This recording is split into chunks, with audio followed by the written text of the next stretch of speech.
Bom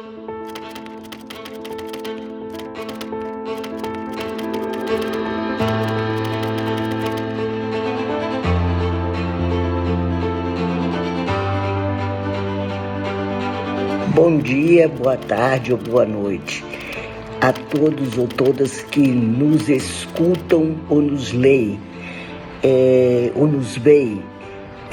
Eu gostaria de dizer que a SBPC decidiu fazer um número da revista Ciência e Cultura sobre a ciência aberta. E esse número dessa revista está sendo organizado pela professora Cláudia Medeiros e por mim.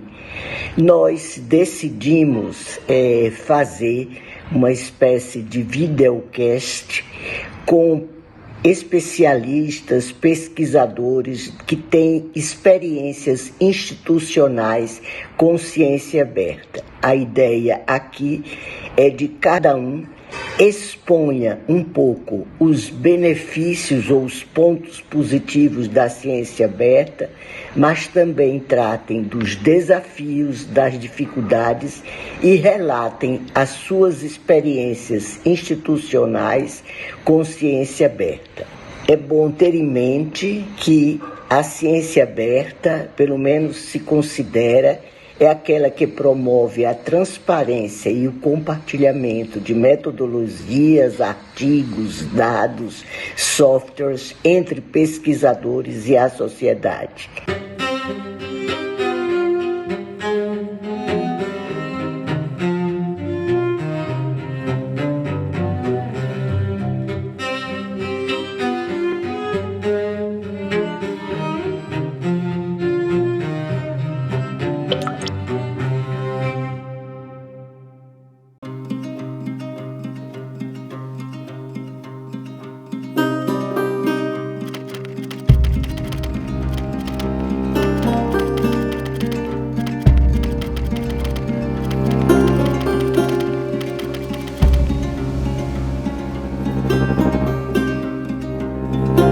Um dos principais pontos positivos da ciência aberta é aproximar a ciência da sociedade como um todo, porque a ciência aberta ela favorece a colaboração científica, a integração de dados, informação e conhecimento, e isso nos ajuda a embasar a tomada de decisão em relação a grandes desafios que a humanidade enfrenta, como assegurar a segurança alimentar, a questão das mudanças climáticas e a prevenção e respostas a desastres, por exemplo, que são desafios que perpassam várias disciplinas, sendo inter e transdisciplinar por natureza, e a gente só consegue conhecer, entender esses desafios com essa colaboração que a ciência aberta proporciona. Em relação aos pontos problemáticos, a mudança cultural é um desafio, porque em muitas disciplinas as práticas de ciência aberta não eram muito comuns até pouco tempo atrás, e há desconfiança, há também queixas em relação à falta de tempo e de recurso para viabilizar as práticas de ciência aberta. A Embrapa vem desenvolvendo ações de ciência aberta há muitos anos, né? Há décadas, na verdade, iniciando com os repositórios de publicações de acesso aberto, e na última década mais enfatizando a questão de dados abertos e também o desenvolvimento de uma base terminológica que a gente chama de agrotermos. E essas ações que a gente vem desenvolvendo na Embrapa, elas contemplam vários pilares, né? Começar pela publicação da Política de Dados, Informação e Conhecimento da Embrapa, que veio acompanhada de implantação de processos e de infraestrutura, capacitação de pessoal, e a gente também vem promovendo a adoção de padrões abertos e também contribuindo com o desenvolvimento de padrões na área das ciências agrárias, como, por exemplo, dados de polinização, dados de comercialização agrícola, em colaboração com a rede Gofer Agro, que é uma rede que a Embrapa coordena, com parceria com várias outras instituições. E o depósito de dados no nosso repositório vem sendo elogiado, inclusive, por auditorias internas e externas, né? Então, é um aspecto positivo e uma experiência positiva da instituição também. As diferentes faces da ciência aberta, seja do ponto de vista acadêmico, com a revisão aberta por pares, com o uso dos pré-prints, os dados disponíveis, né, para o reuso, todos são pontos que são extremamente positivos, mas que também fazem parte dos desafios. Dentro, né, da editoria científica, esse é um desafio grande na conscientização de todo o público. E esta abertura, ela traz a possibilidade da interação, da integração entre a comunidade acadêmica e a sociedade em geral, já que entendemos que o conhecimento, ele é um bem público, né? E vai implicar nessa transparência, na ética da produção e da divulgação do conhecimento científico. A ABEC Brasil entende como responsabilidade da associação a formação dos atores envolvidos na editoria científica, contribuindo, assim, para uma integridade maior e profissionalismo induzidos pela ciência aberta na produção das nossas revistas, na publicação do que é feito e na divulgação nas mídias.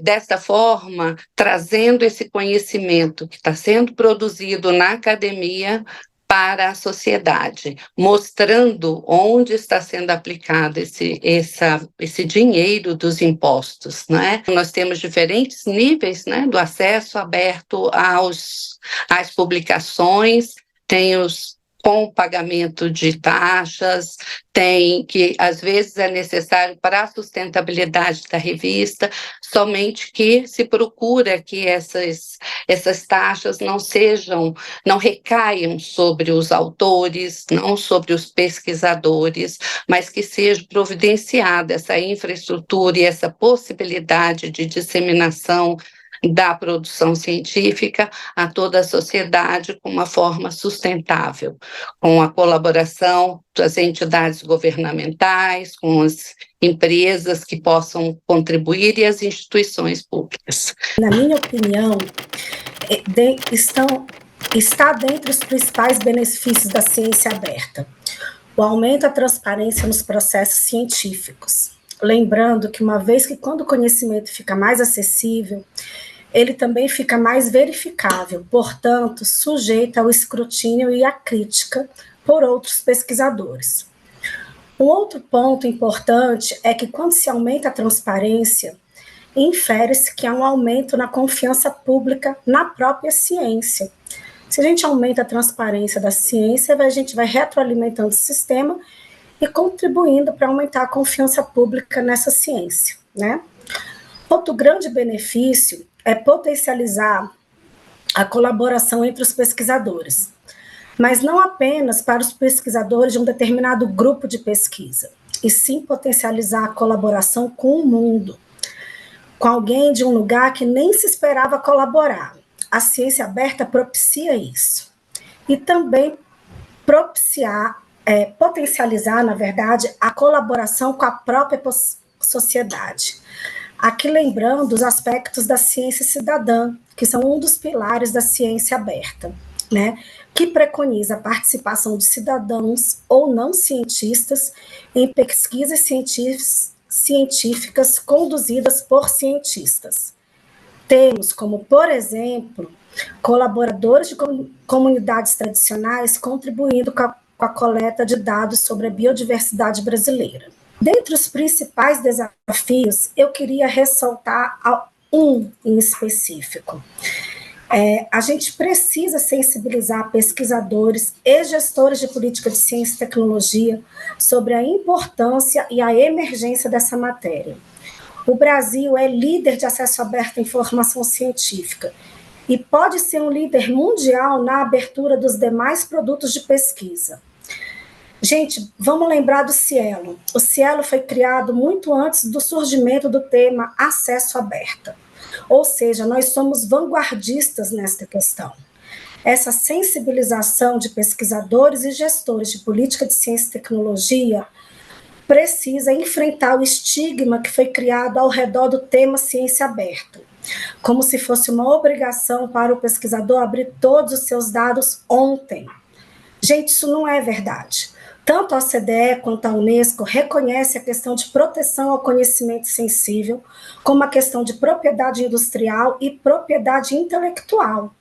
O que se preconiza é que o acesso seja aberto em prol de um desenvolvimento célere em pesquisas que se encontram na fronteira do conhecimento.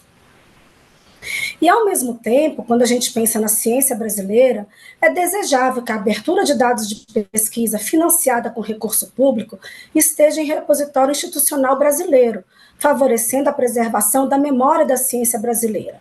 Isso em detrimento da disponibilização desses dados em repositórios internacionais, sejam eles temáticos ou institucionais. Hoje, o que nós precisamos é dar uma oportunidade de maior visibilidade e representatividade da ciência brasileira. E a ciência aberta, ela é um mecanismo também para isso. A gente percebe em estudos bibliométricos que os artigos publicados em acesso aberto à informação científica têm um maior número de citações, né?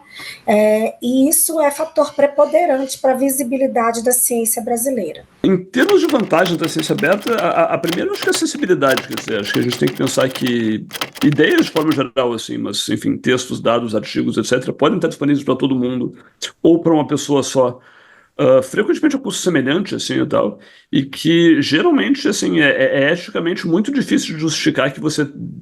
Enfim, dado que o conhecimento é um bem público, e dado que o conhecimento no Brasil, em particular, a ciência é feita em larga parte com dinheiro público, assim, é muito difícil de justificar que isso fique na mão de determinadas pessoas. Quer dizer, enquanto cientista, você não é dono do dado que você gera.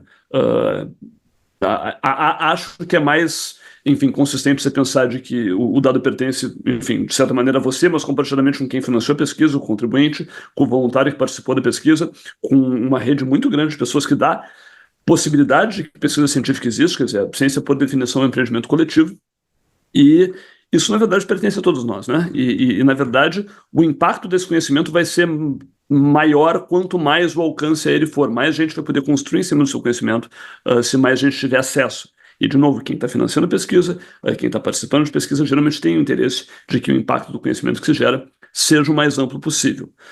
O segundo ponto que eu acho que é importante é que ciência mais aberta tende a ser mais transparente e, com isso, mais verificável. A gente tem uma ciência que, frequentemente, em muitas áreas do conhecimento, talvez a maior parte delas, é menos confiável do que a gente gostaria, tem muito resultado de pesquisa que não parece ser, enfim, ser reprodutível em outros cenários, que não parece ser consistente internamente, assim, que você não consegue, enfim, de fato confiar no dado, né?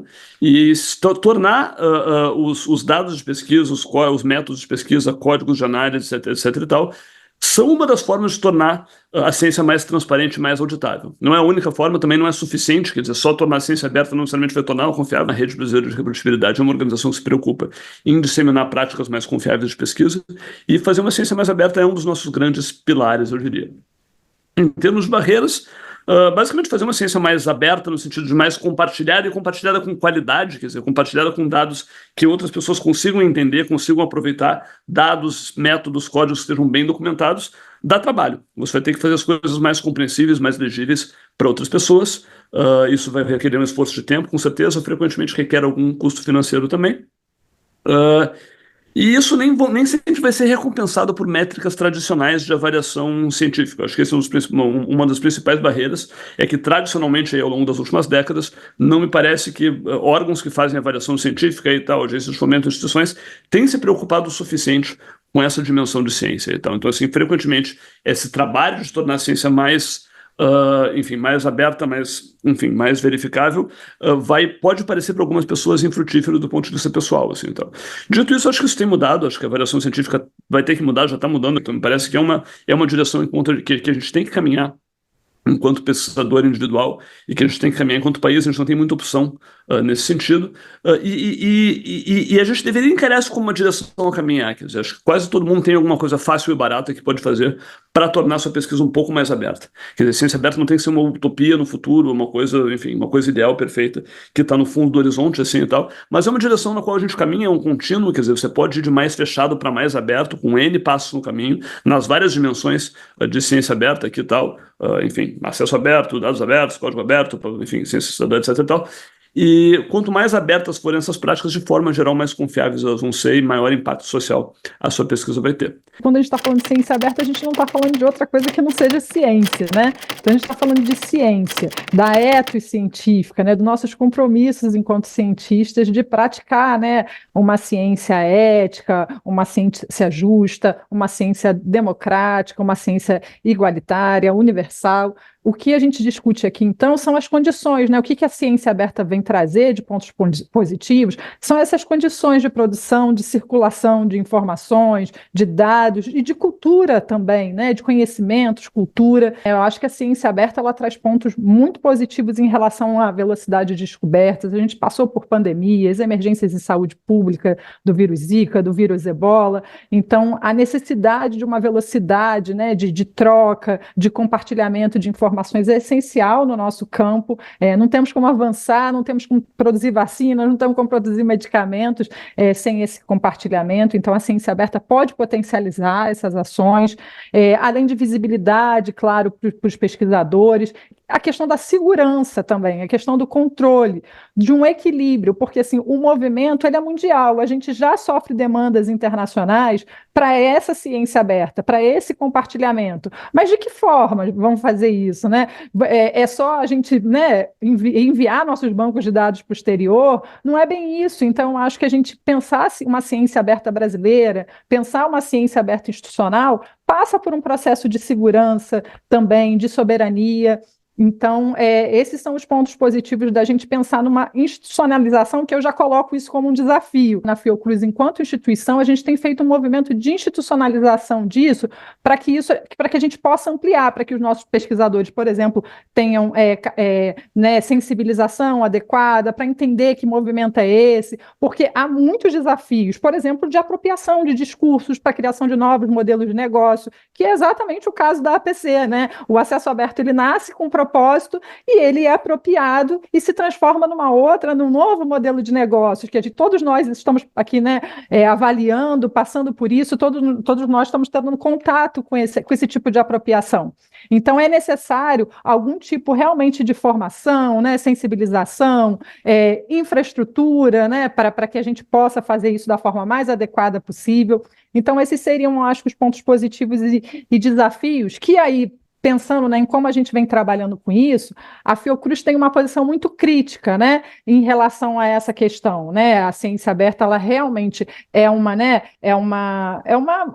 posicionamento que a gente quer dar, que a gente quer fazer, que a gente acredita, até porque por conta da nossa missão institucional, que é produzir, disseminar e compartilhar conhecimentos para o nosso Sistema Único de Saúde, mas olhando para isso, claro, de forma crítica, né? Como é que chegam esses movimentos, como é que a gente se posiciona e como é que a gente responde. Então, com isso, a gente tem, né, desde 2014, uma política de acesso aberto, institucionalizada, né, aprovada pelo nosso Conselho Deliberativo. A gente também aprovou recentemente, no meio da pandemia da Covid, sobre dados, né, uma política aprovada também para a nossa instância maior, entendendo que esses são assuntos estratégicos e que a gente tem que tratar isso de forma bastante controlada e segura e pensando, né, e claro, para benefício da sociedade, porque no final queremos mesmo que a sociedade se beneficie de todo esse movimento. A ciência aberta, ela aumenta, né, a eficiência e transparência do investimento público, né, em ciência e tecnologia. Então, esse é um ponto bastante importante. Segundo ponto, que já foi falado, é a aproximação da academia, né, com a sociedade, que esse, com certeza, é um dos pilares da desinformação, né? Então, a sociedade, à medida que ela se afasta da ciência, ela fica vulnerável, né, para ataques, né, contra as instituições e principalmente a ciência, né, que foi bastante atacada nos últimos tempos. Então, acho que essa aproximação da academia e da ciência com a sociedade é fundamental, né, e a ciência aberta é um veículo para que isso aconteça. Além disso, a gente tem também uma aceleração dos resultados, dos avanços científicos, né? Porque à medida que você reaproveita, né, dados, reaproveita achados científicos, você não tem que refazer o trabalho. E isso acelera o processo científico. A gente também tem um aumento do desenvolvimento científico e tecnológico por conta dessa aceleração. Então, inclusive a nível nacional. Então, a gente consegue, de fato, fixar tecnologia e ciência em solo nacional, por meio da abertura desse conhecimento. Além disso, a gente fixa também as expertises, né? A gente cria competências para manejar infraestruturas tecnológicas que são necessárias à ciência aberta e a gente cria uma independência das infraestruturas comerciais que não são bastante caras no sentido financeiro mesmo. Então, a gente tem um gasto muito grande com a processo de comunicação científica, e esse gasto poderia se tornar investimento, né, em certa medida, se a gente tivesse um maior avanço aí das práticas de ciência aberta. Então, eu vejo esses 4, 5 pontos, né, que eu falei, que são importantes em relação aos pontos positivos, reforçando eles.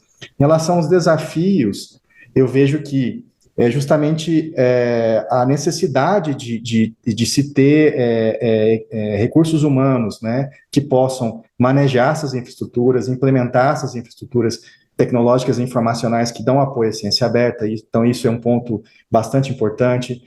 A questão de você profissionalizar esse espaço, né, os editores, os revisores, né, e os demais atores da disseminação científica. Então, era importante que todos esses atores fossem remunerados e houvesse realmente uma carreira de formação para esse espaço, né? O cientista, ele participa desse processo, mas ele participa de forma voluntária e muitas vezes anônima, né? Então, o revisor, ele não recebe nenhum mérito para além do fato de ser considerado, né, prestigiado por ser um revisor de uma revista. Então, era importante que houvesse algum tipo de reconhecimento para além desse prestígio.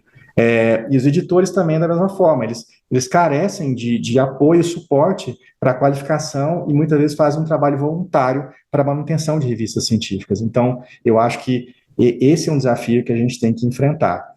Um outro desafio bastante importante é um arcabouço legal, que a gente não tem ainda para a ciência aberta. Então, as ações de ciência aberta a nível nacional são feitas de forma orgânica, sem um amparo legal, então a gente precisava avançar numa política nacional voltada à ciência aberta, né?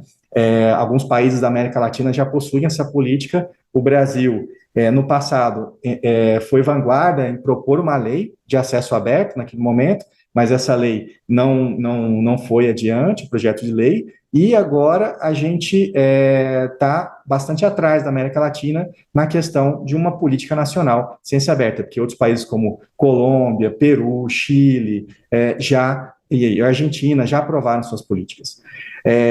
A gente também tem essa questão que já foi colocada, que a gente precisa ter uma mudança de cultura sobre o que é o fazer científico, né? E essa mudança, ela exige investimento em ações de conscientização da comunidade científica sobre a ciência aberta, para a gente desmistificar alguns mitos, né? Como, por exemplo, esse que já foi falado, que a abertura é irrestrita, é irresponsável, é ingênua. Na verdade, tudo isso já tem estudo pacificado que permite que você faça uma gestão do conhecimento e abra só o que deve ser aberto, né? E deixe como acesso restrito o que deve ser fechado. Então, isso é uma falácia que a gente escuta bastante e que precisava ser desmistificada, né, com a comunidade científica. Então, a questão é que a gente precisa trabalhar bastante nessa ação de conscientização e para que a gente provocasse essa mudança de cultura, né? E também essa questão também dos esquemas de recompensa do fazer científico. Hoje, não existe nenhuma recompensa para o cientista que tem prática de ciência aberta. Pelo contrário, ele tem que ter um trabalho adicional que não é recompensado. Então, isso teria que ser repensado e a gente teria que mudar o processo de avaliação para que as ações de ciência aberta fossem recompensadas. E isso também passa por uma reforma da carreira científica. Então, muito hoje da ciência é feita na pós-graduação, por meio de bolsistas, né? E a gente teria que pensar como é que esses cientistas que estão ingressando nessa carreira científica teriam que ter essas práticas introjetadas no seu trabalho. Agora, falando um pouquinho do IBICT, né, que é o Instituto Brasileiro de Informação e Ciência e Tecnologia, a gente trabalha desde a década de 90 com ações de acesso aberto e agora ciência aberta. Eu destaco a Biblioteca Digital Brasileira de Teses e Dissertações, que foi criada em 2002, né, é uma biblioteca que reúne os conteúdos, né, assim, os metadados, assim, por dizer um termo mais técnico, mas é o apontamento, né, a tese e dissertações espalhadas pelo Brasil todo, que é uma rede de bibliotecas digitais mantida pelas próprias instituições de ensino e pesquisa. A gente tem uma extensão dessa rede para repositórios digitais, que aí a gente não agrega só tese e dissertações, mas agrega também artigos, livros, capítulo de livro, e agora também conjuntos de dados por meio de repositórios de dados de pesquisa. E essa rede de repositórios e de bibliotecas digitais, então, forma o que a gente chama de Portal Brasileiro de Publicações e Dados Científicos em Acesso Aberto, que é o ASBR, né? Ele foi criado em 2007, e é um portal que tem mais de 1.500 fontes, né, de acesso aberto e de ciência aberta, porque tem também conjuntos de dados, repositórios de dados de pesquisa. A gente tem também um sistema que permite fazer um mapeio de todo o ecossistema da pesquisa científica brasileira, ele é chamado BRCRIS, foi lançado agora em 2023 também, então, ele permite gerar indicadores, e fazer uma visão geral sobre a pesquisa científica brasileira.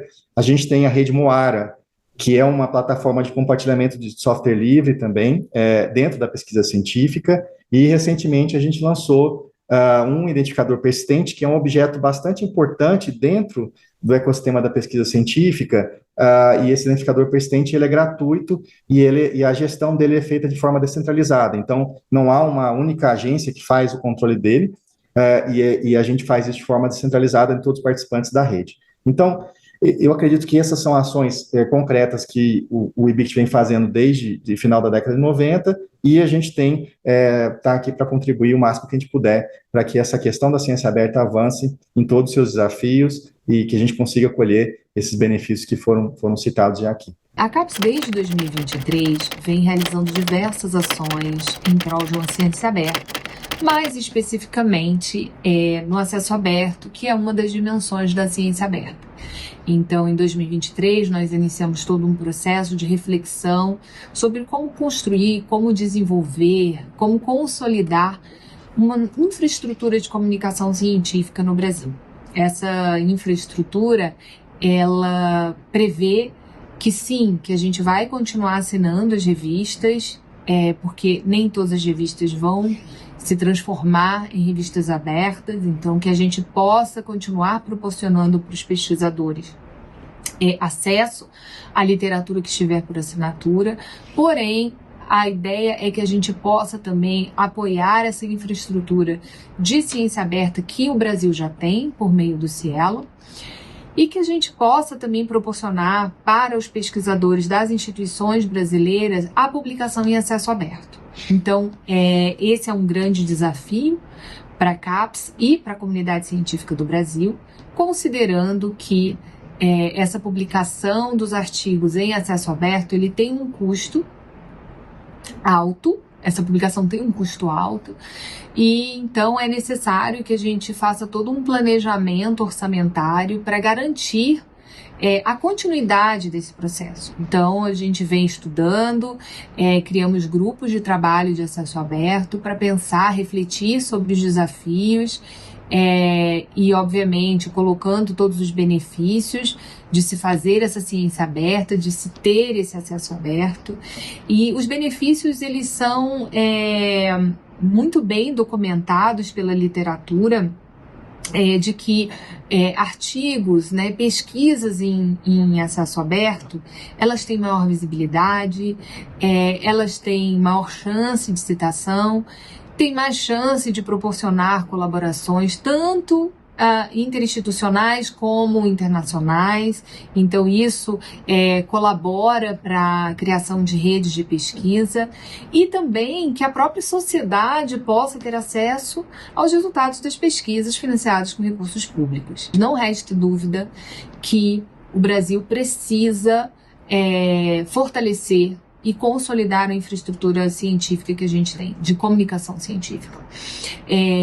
Os custos que estão hoje atrelados ao pagamento da taxa de processamento de artigos são taxas, esses custos eles são muito altos, orçamentariamente falando, eles são crescentes e, inevitavelmente, vai chegar um momento onde a gente não vai conseguir mais enfrentar, né, ou segurar esse valor elevado. Então, realmente, nós temos que fortalecer a infraestrutura nacional para que a gente possa, com esse fortalecimento, dar mais visibilidade às nossas revistas, dar mais visibilidade à pesquisa que está sendo publicada nessas revistas e, assim, fazer uma transição, sair desse modelo fortemente comercial para um modelo onde realmente o foco seja o resultado da pesquisa, a qualidade da pesquisa e não o lucro com todo esse processo. Então, é um desafio muito grande, é um desafio que nós estamos muito envolvidos em resolver, e a participação nessa iniciativa do governo aberto é essencial, porque nesse grupo várias ações estão sendo desenvolvidas para que a gente possa sensibilizar os pesquisadores, sensibilizar a sociedade da relevância de se ter uma ciência aberta, né?